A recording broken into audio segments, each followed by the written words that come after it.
प्रिय साथियों, आज हम देखेंगे चैप्टर 5 जिसका नाम है सातत्य एवं अवकलनीयता के अंतर्गत इम्पॉर्टेंट क्वेश्चंस। और आज हम देखेंगे प्राचलिक फलनों का अवकलन। प्राचलिक फलन मतलब हमारा जो फलन है ये जो x बराबर दिया और y बराबर दिया है थीटा के रूप में है, थीटा के रूप में हो, t के रूप में हो, मतलब x और y जो है किसी दूसरे रूप में अगर दिखाई देता है आपको, तो इस तरह के जो फलन है ये प्राचलिक फलन कहलाते हैं। और इसके लिए हमको dy/dx का मान ज्ञात करना है। तो x बराबर और y बराबर हमको दिया हुआ है और dy/dx ज्ञात करना है।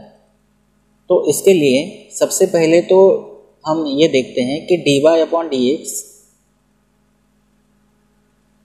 ये जो है इसको हम कैसे लिख सकते हैं। थीटा के रूप में लिख सकते हैं कि इसको, तो दोनों में अगर d थीटा का भाग दें तो dy/d बराबर अपॉन dx/d थीटा,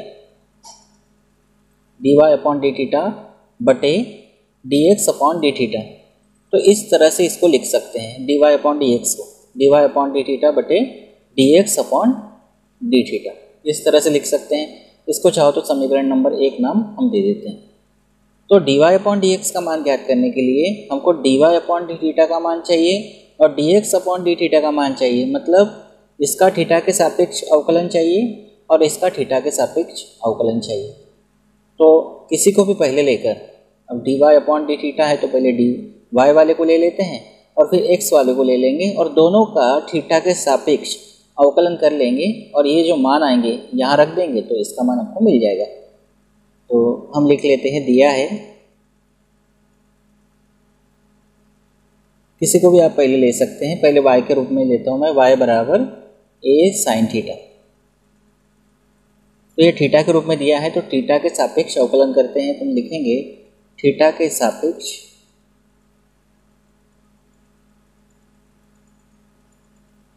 अवकलन करने पर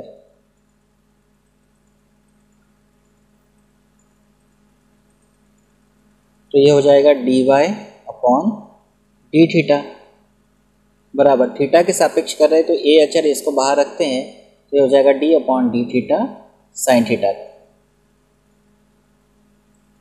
तो ये जैसा का वैसा ही रहेगा dy/d थीटा बराबर a, जैसे अगर ये फार्मूला होता है हमारे पास d/dx साइन x, x के सापेक्ष साइन x का होता है cos x और यहाँ पर है थीटा के सापेक्ष साइन थीटा, मतलब x की जगह थीटा है तो यही फार्मूला हम इस पे लगाएंगे। साइन थीटा का क्या हो जाएगा, cos थीटा।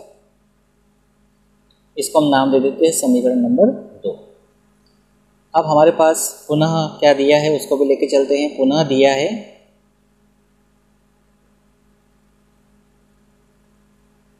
x बराबर a cos थीटा। तो क्या करेंगे, थीटा के सापेक्ष अवकलन लिखेंगे, थीटा के सापेक्ष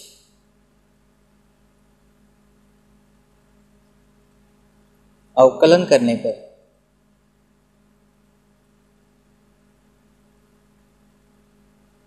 तो ये हो जाएगा dx/d थीटा बराबर, थीटा के सापेक्ष कर रहे ये अचर है तो होगा d/d थीटा cos थीटा। तो ये रहेगा dx/d थीटा बराबर a, हम जानते हैं d/dx अगर cos x होता है तो cos x का अवकलन होता है माइनस साइन x। तो यहाँ x है तो यहाँ x आया है x के सापेक्ष, यहाँ थीटा है थीटा के सापेक्ष तो यहाँ थीटा आएगा तो ये हो जाएगा माइनस साइन थीटा। इसको थोड़ा व्यवस्थित कर लेते हैं। तो dx/d थीटा बराबर माइनस a साइन थीटा, समीकरण नंबर 3। अब समीकरण 2 व 3 से समीकरण 1 में मान रख लेते हैं। हम लिखेंगे समीकरण 1 में 2 व 3 से मान रखने पर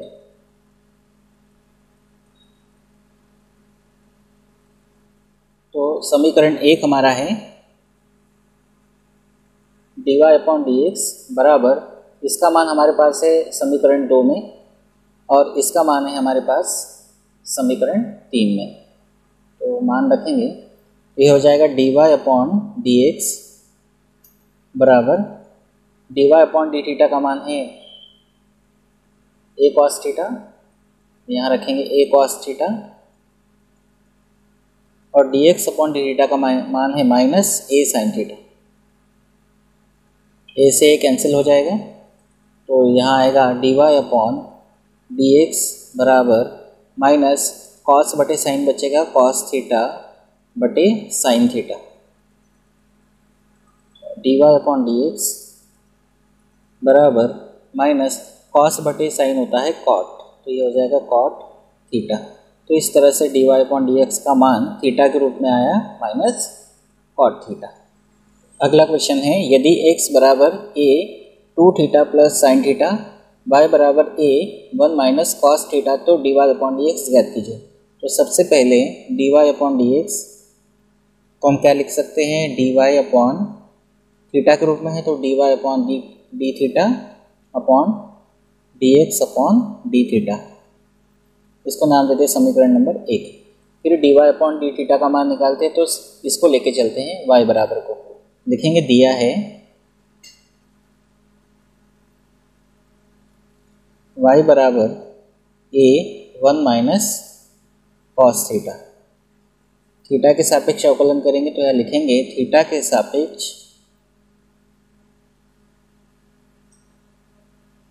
अवकलन करने पर, पूरा वाक्य लिखेंगे तो ये हो जाएगा dy/d थीटा बराबर a अचर है, यहाँ पर कर लेते हैं अवकलन, एक का अवकलन होगा 0 थीटा के सापेक्ष माइनस कॉस थीटा का होगा माइनस साइन थीटा। थोड़ा डायरेक्ट कर रहे हैं हम, मतलब स्टेप कम कर रहे हैं।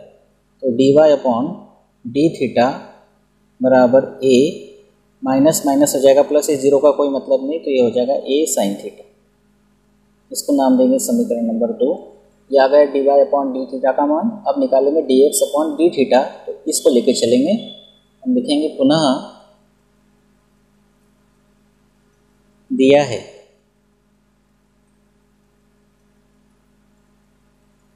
x बराबर a 2 theta plus sine theta,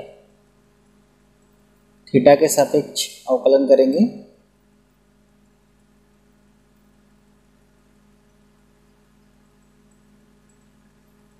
तो ये हो जाएगा dx/d थीटा बराबर a अचर है, इसको बाहर रखते हैं। अब थीटा के सापेक्ष कर रहे हैं तो दो भी अचर है, इसको भी रखेंगे बाहर, और थीटा का अवकलन करना है थीटा के सापेक्ष, तो ये होगा 1। जैसे x के सापेक्ष x का अवकलन 1 होता है, वैसे थीटा के सापेक्ष थीटा का अवकलन भी 1 होगा, प्लस साइन थीटा का होगा कॉस थीटा। लिखेंगे इसको dx/d थीटा बराबर a ब्रैकेट में 2 एकम 2 प्लस कॉस थीटा, इसको नाम देंगे समीकरण नंबर 3। अब समीकरण 1 में 2 व 3 से मान रखेंगे, तो लिखेंगे समीकरण 1 में 2 व 3 से मान रखने पर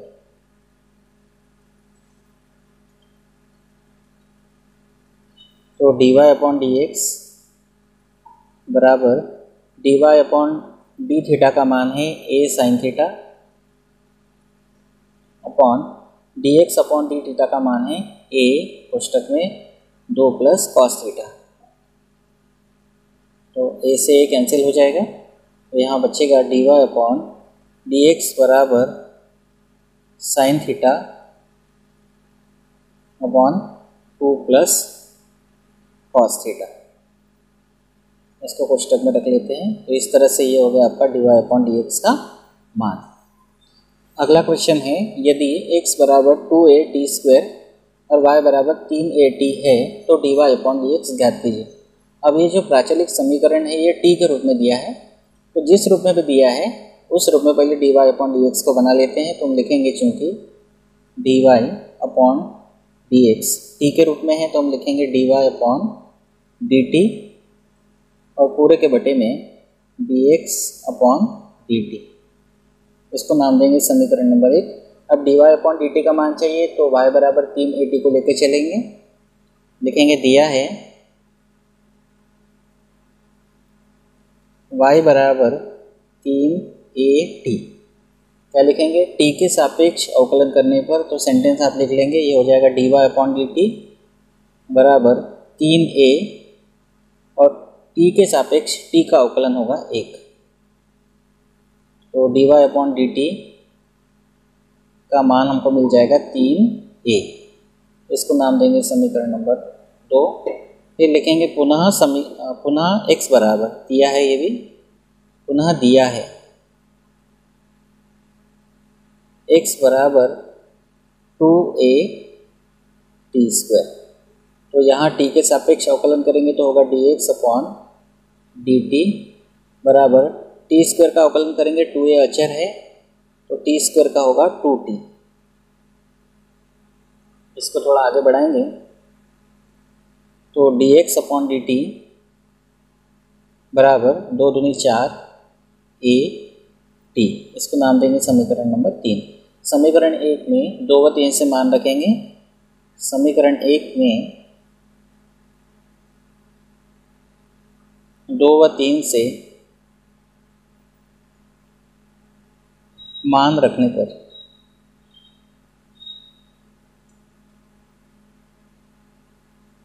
तो होगा dy अपॉन dx बराबर dy अपॉन dt का मान है 3a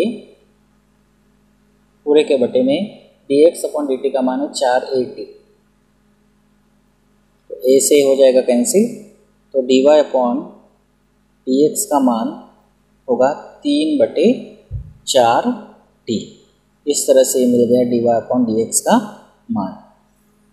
आशा करता हूँ आपको ये वीडियो अच्छा लगा होगा। अगर आप मेरी चैनल पे पहली बार आए हैं तो चैनल को सब्सक्राइब कर लीजिए, बेल आइकन को प्रेस कर लीजिए।